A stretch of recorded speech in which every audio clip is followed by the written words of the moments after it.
Okay, so I got a good amount of my parts, but the main bulk is stuck in the snowstorm that happened in Nebraska, I guess. But they're in Colorado now, supposedly, so it should be only another week or so before they get here. But the big ones I got are these couplers. They're L100s, made in China, not Lovejoys. They're about $10 a piece. And my plan is to take a sprocket, shave this down, essentially weld it or fasten it together. This is sintered iron. I don't know what that means entirely, and I don't know how weldable it is. So if I can't weld it, I'll bolt it. It's fine. And the insert here, because these are going to be free spinning, and on the counter shaft it's going to be locked in. There's not going to be a selector, so in high range it's going to be spinning the low range, and with my gear setup it's going to be about 2200 RPMs, which is fine. But I'm going to put in these bronze bushings, some oil impregnated bronze bushings, and I got them from bronzebushings.com, and I asked for some pretty big ones, but they fucking sent me these things. And they mixed up the order according to the invoice. I paid for the big ones, I got the small ones, so I need to get those back, which kind of sucks. Jesus Christ.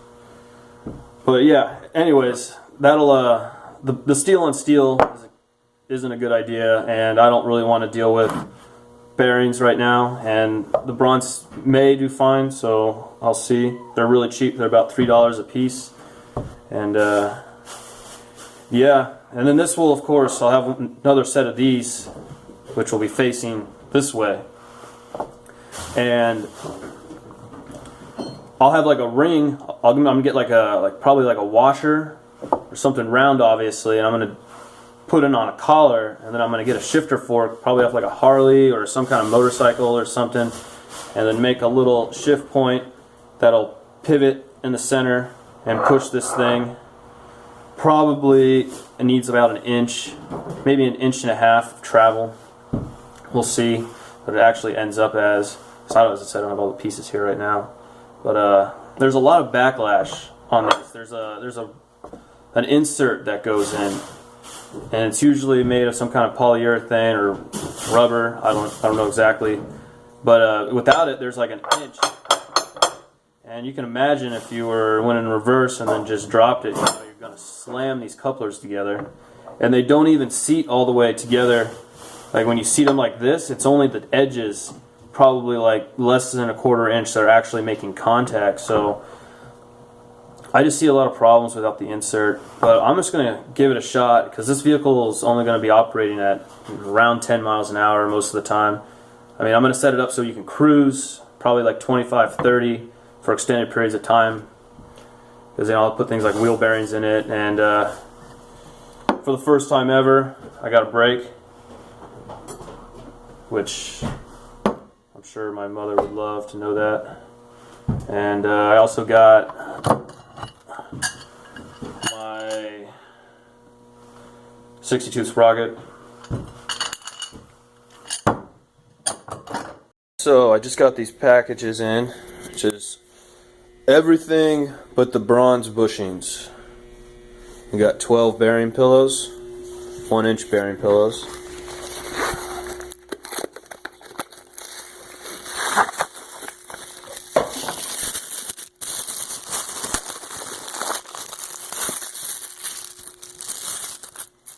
These guys right here. No. Okay, I was freaking out for a second. Alright, those are the right ones. 12 of them. Shaft goes through, they're self-aligning, so you don't have to be that precise. They are $8 a piece. I spent $100. They're going to be holding my jack shaft and my rear axle. And hell,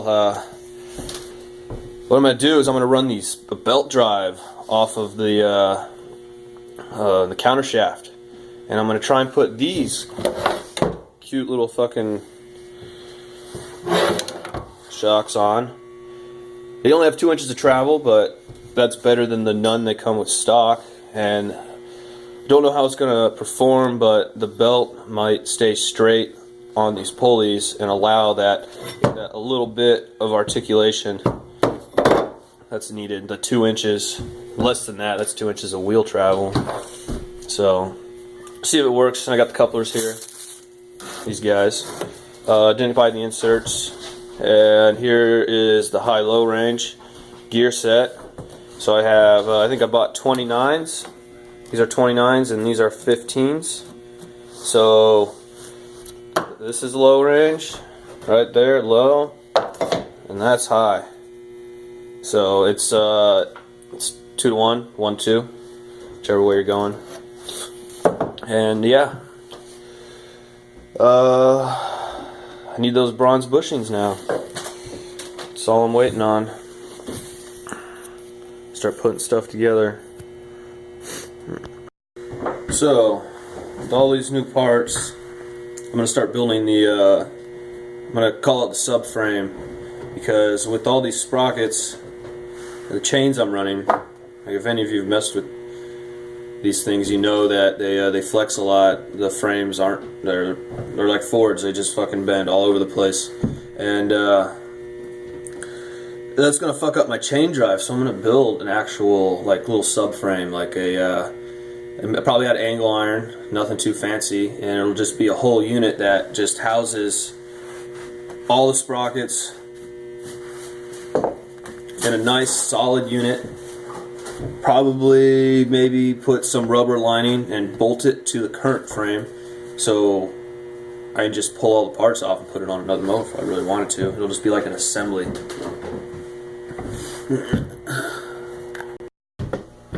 Okay.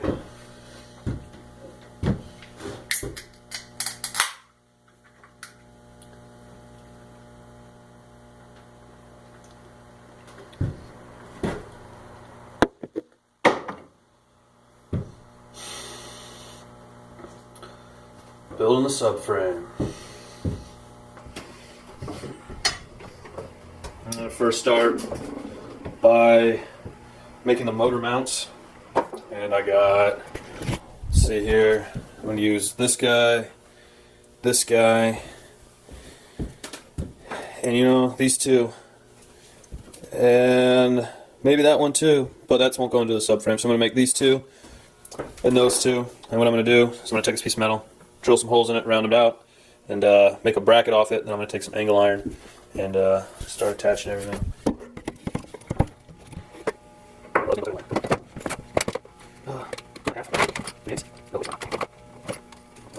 Loose. Tight. That one. Like that. And let's say 3 straps. 36 inches. 36. Well, 12 straps. 4, 6, 8. 2 straps. And to go on.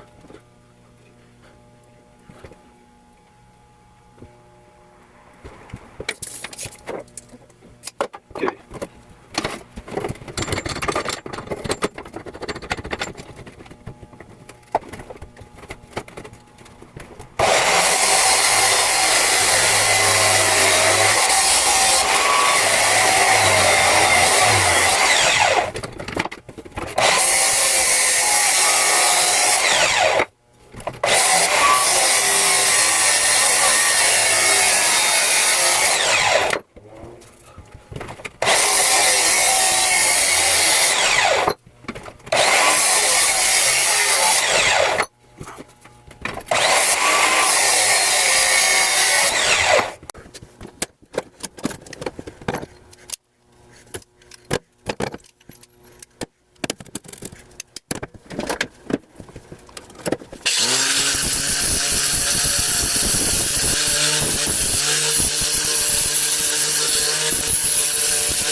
Okay.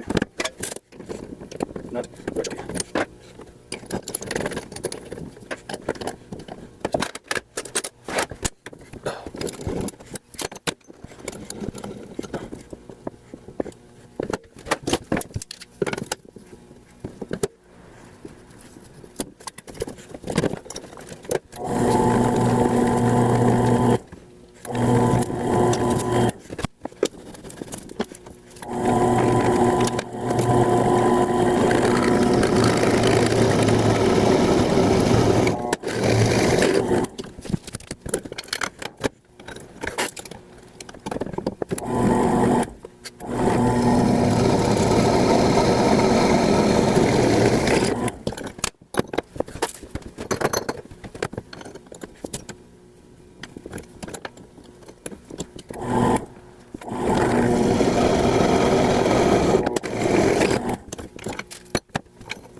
Can I drop one more?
So, 3-year-old piece of shop.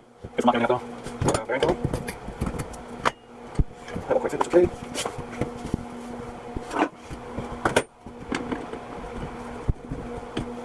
Definitely cut this.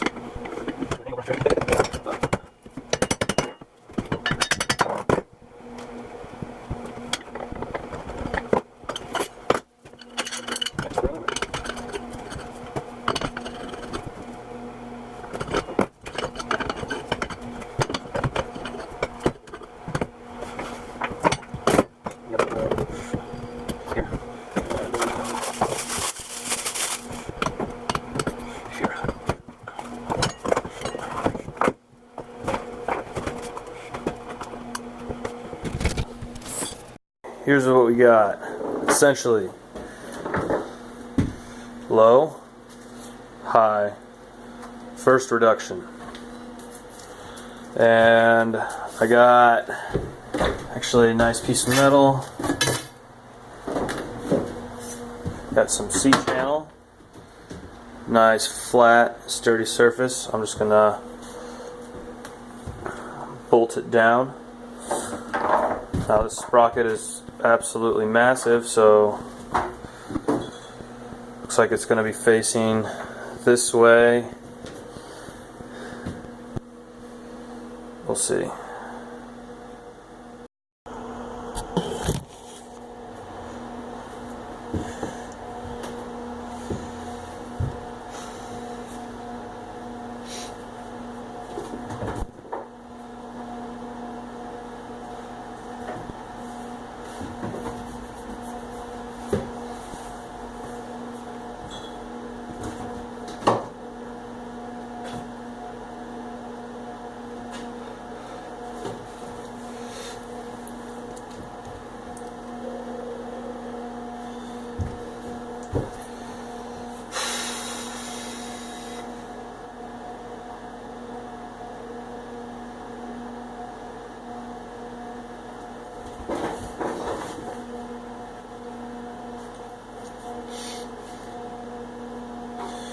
So what about 2 rails straight down the side?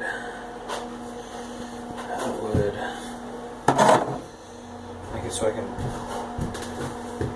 jump. And these things are 36 inches.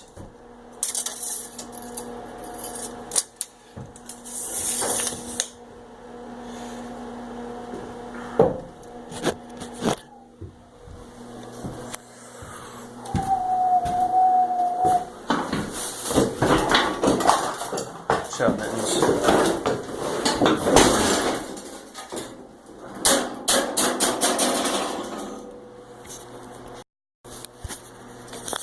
Okay, so 36-inch rails.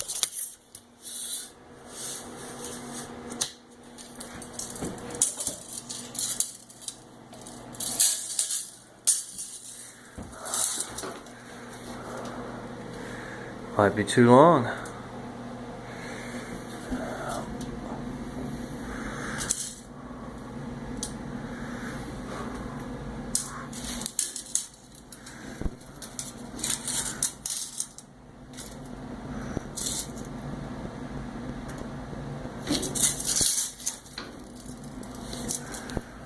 Quite sure. Okay. So here's kind of what it's going to look like. Skeleton wise here. So these are going to be shorter. Of course, I haven't actually taken the measurements. I think it's going to be a little bit wider than this, but that's okay. Just by the way it looks. Yeah, right now I'm sitting at about 30 inches long, which means I'll have a belt about maybe a 60 or 70. Who knows? No stone right now. Kind of looks cool. Those couplers are, I was like, what's going on over there?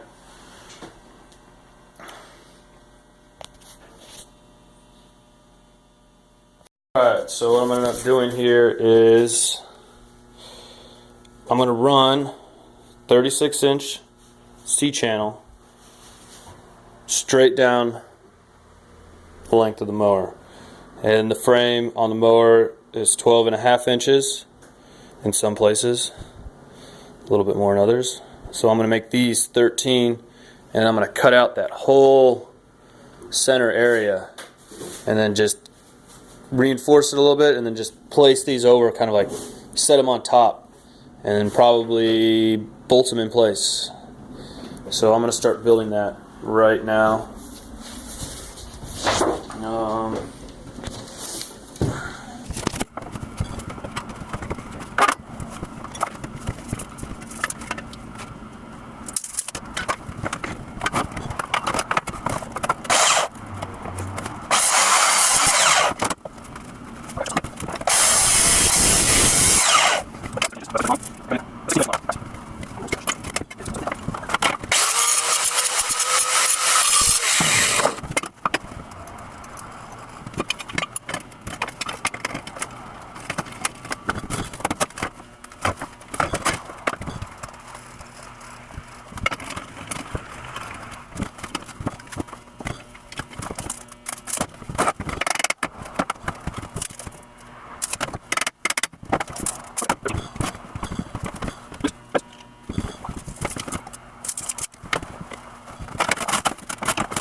Alright, here's what we got so far. It's definitely a little goofy. I'm gonna need idler sprocket or a plastic guide. Go there, clear the motor mount. Not sure where this is gonna sit. This is where the gear selector is gonna be, and it's as much room as I got to work with. So those things are gonna get real small, and the weld's broke. Oh well.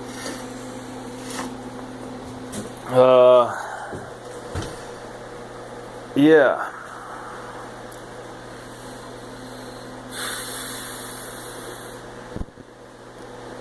Got the wrong welding rod. There's lots of slag in it. I'm gonna go with 6011s and get it tacked up well enough, and then I'll take it to a real welder. My friend has one, so anyways. Okay. Check that out. I just finished cutting the couplers up. These guys. Cut about 7/8 off each one. And the final product looks like this. And there is plenty of room within the frame for this to slide and engage. It's awesome, so I'll probably move this.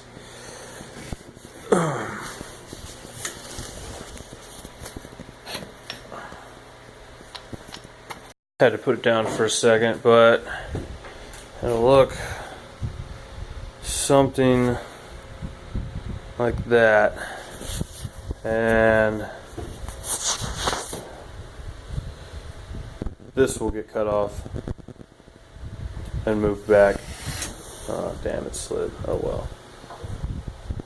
But actually, it might even end up sitting right there. I'm going to tuck it as much as possible. And see how well this thing fucking works. Cut a lot smoother than I thought it would, actually. It only took about, I'd say less than 5 minutes. And the motor caught fire once on the Harbor Freight miter saw, and a whole bunch of sparks were shooting out of it, and I just let it cool down for like 10 seconds, and then it started cutting great again. So whatever.